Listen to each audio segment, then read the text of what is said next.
Bonjour tout le monde. Aujourd'hui une nouvelle vidéo. Déjà bienvenue et merci à tous mes nouveaux abonnés, à tous ceux qui me suivent depuis que j'ai créé ma page YouTube. Je tenais à vous remercier tous. Je vais faire aujourd'hui encore une vidéo un peu courte par rapport à l'habitude. C'est parce que tout simplement le froid s'installe de plus en plus. L'hiver se rapproche de plus en plus. Aujourd'hui, nous sommes le 27 octobre 2012. Donc pensez ce week-end à faire votre changement horaire, pensez-y. Et d'autre part, pourquoi cette vidéo là? C'est quelque part une vidéo question. L'objectif c'est quoi? Je vous raconte. Je vais vous poser quelques questions et si vous êtes ok, le but ça serait quoi? Ça serait que, aussi bien pour moi que pour vous, on échange. Éventuellement, on apprenne de nouvelles choses. Et puis pour les personnes qui n'osent pas commenter pour telle ou telle raison, ou qui ne comprennent pas l'idée du survivalisme, peut-être que ça leur ouvrira les yeux et qu'ils comprendront mieux. Alors pourquoi je fais une vidéo maintenant sur ce domaine, sur ce sujet-là? C'est très simple. C'est que faire de la survie, s'entraîner à la survie en plein été, c'est relativement facile. Pas besoin de se protéger du froid. Vous serez bien d'accord avec moi. On n'a pas du tout besoin de se protéger du froid en été. Les 3/4 du temps, en pleine nuit, il va faire suffisamment chaud.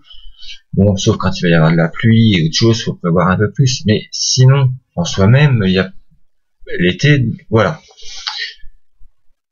À partir du mois d'octobre, voire même peut-être certaines régions à partir de septembre, mais bon, je dirais plutôt octobre, jusqu'à approximativement février-mars, faire des sorties pour certains, peut-être que ça devient un peu difficile, qu'ils ne font pas, parce que malgré qu'ils ont tout ce qu'il faut pour avoir chaud, un bon sac de couchage par exemple, ils arrivent à avoir froid. Alors moi j'aimerais savoir si vous était possible, tout simplement, voilà, en écrivant sous cette vidéo là, auquel je mettrai encore le lien de la page Facebook. Donc si vous était possible sur mon YouTube, sous cette vidéo là, ou alors pour ceux qui sont inscrits sur la page Survivalisme Manche 50 sur Facebook, de noter ça donc sur cette page là, ou alors sur YouTube, quelles sont des techniques qu'ils pourraient apprendre par exemple pour avoir plus chaud. Alors je parle pas forcément de dire voilà tel sac de couchage il porte très chaud, parce que moi dans ce cas là je parle du mien et puis c'est vite fait, c'est réglé, Moi mon sac de couchage il résiste à moins 21 degrés, c'est radical. Donc je parle pas de ça, je parle tout simplement est-ce que vous, bon pour ma part j'en fais, mais est-ce que vous en hiver vous faites des réflecteurs? Moi oui, pour diriger par exemple le feu. Est-ce que vous abritez votre feu? Moi en hiver je le fais systématiquement par exemple, ou presque, ça dépend de la météo qui est annoncée, pour pas faire mentir. Est-ce que d'autre part vous prévoyez d'autres choses? Ça peut être des réchauds qu'on utilise, je sais plus ça, non, des chaufferettes, voilà, des chaufferettes pour les mains ou pour les pieds. Est-ce qu'éventuellement il en existe des plus grands? Alors ça j'ai pas fait mes recherches parce que moi je suis pas du tout frileux, mais est-ce qu'il en existerait des genres de chaufferettes plus grandes, ou un système qui permettrait de maintenir une température raisonnable, je dis bien raisonnable, que ce soit sous un abri de survie, soit sous une tarpe, soit dans une tente, donc qui évite le feu quoi quelque part.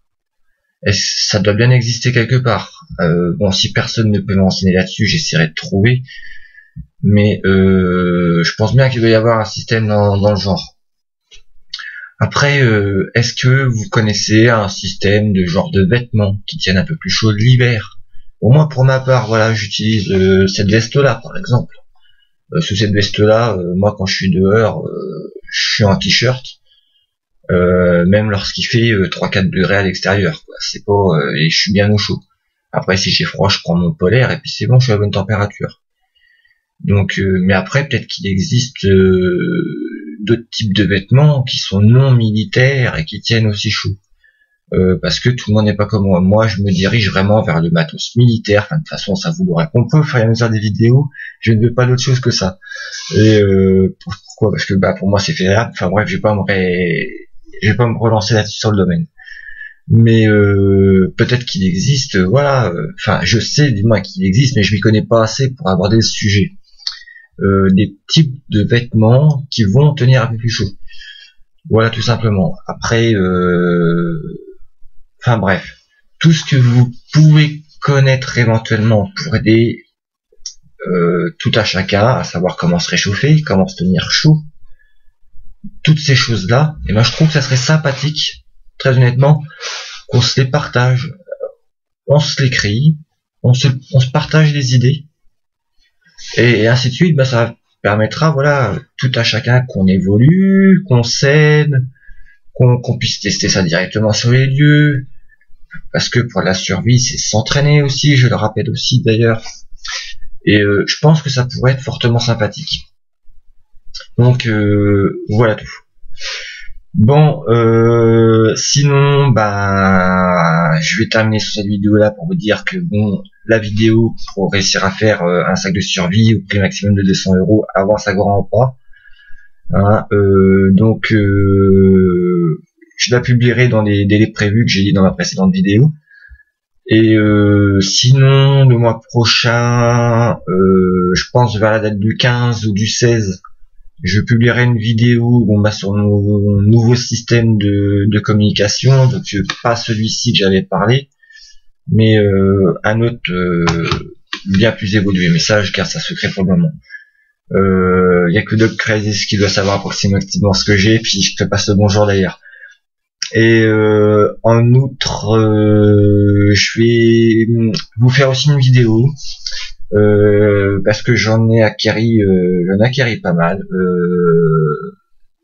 C'est comment dire, des yo-yo fishing. C'est un système de pêche très très utile. J'ai testé et je l'approuve très honnêtement. Ça peut être utile. Je vous en dis pas plus là-dessus. Peut-être qu'il y en a certains d'entre vous qui connaissent. Si jamais vous voulez que je vous explique un peu plus, je vous ferai voir. Mais au pire des cas, vous pouvez aller voir sur une vidéo de Matt Survie. Il en parle. Bon lui, il appelle pas ça yo-yo fishing, hein, mais parce que moi je prends le nom que j'ai eu quand j'ai commandé ça aux États-Unis. Mais après, suivant certains pays, ça peut changer légèrement de nom. Donc voilà tout.